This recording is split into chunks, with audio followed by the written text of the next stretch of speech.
పులుసుకి చేప ముక్కలు, దానికి కావాల్సిన మసాలా గసగసాలు, ధనియాలు, 2 ఉల్లిపాయలు, 2 టమాటాలు, అల్లం వెల్లుల్లిపాయ పేస్టు వేసి మిక్సీ చేసుకోవాలండి. అంతలో ఒక కళాయి పెట్టుకొని ఇదిగోండి నూనె వేస్తున్నాను.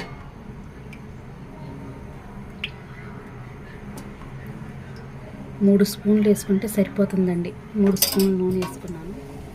పులుసుకు కావాల్సిన కొంచెం చింతపండు తీసుకొని వేడి నీళ్ళలో నానబెట్టుకోవాలండి. ఇదిగోండి వేడి నీళ్ళలో నానబెడుతున్నాను.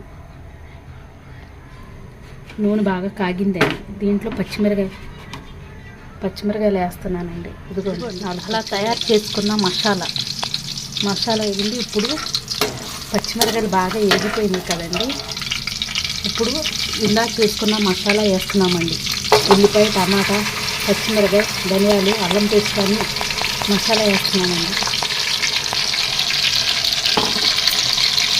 ఈ మసాలా బాగా వేగనివ్వాలండి. ఈ మసాలా బాగా వేగిన తర్వాత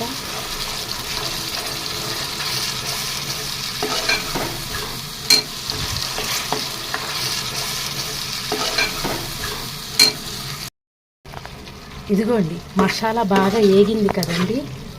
ఇప్పుడు ఏం చేయాలంటే దీంట్లో పసుపు, ఉప్పు వేసుకోవాలండి.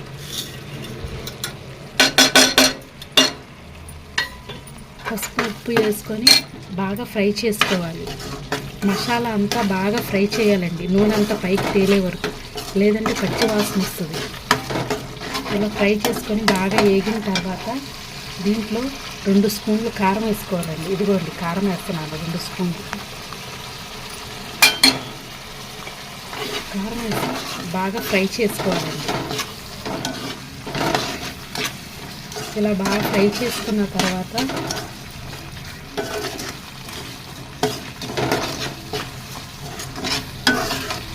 ఇప్పుడు ఏం చేయాలంటే మంట సిమ్ముల్లో పెట్టేస్తున్నానండి. చేప ముక్కలు వేసేస్తున్నాను.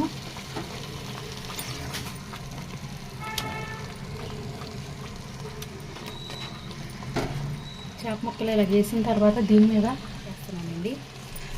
ఒక 10 నిమిషాలు ఇలా మగ్గిన తర్వాత రెండో పక్కకు తిప్పుకోవాలండి. ఇదిగోండి బాగా వేగిందండి. నేను అటు ఇటు తిప్పుకున్నాను ఇప్పుడే.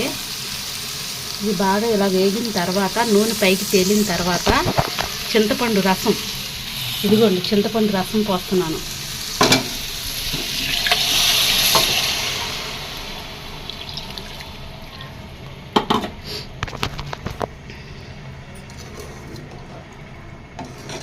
రసం పోసిన తర్వాత నిదానంగా కలుపుకోవాలండి.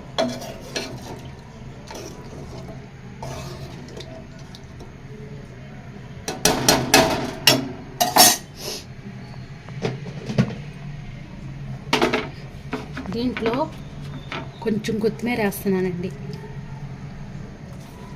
కొంచెం కొత్తిమీర, కొంచెం కరివేపాకు వేస్తాను. నిదానంగా సిమ్ముల్లో పెట్టి వదిలేస్తున్నానండి. నిదానంగా మరుగుతూ ఉంటుంది. ఇది మనకు దగ్గర పడిన తర్వాత దింపేసుకోవడమేనండి. మనకి ఎంత గ్రేవీ కావాలనుకున్నా అది చూసుకొని దింపుకోవడమే, అంతేనండి. చేప పులుసు రెడీ అయిపోయింది.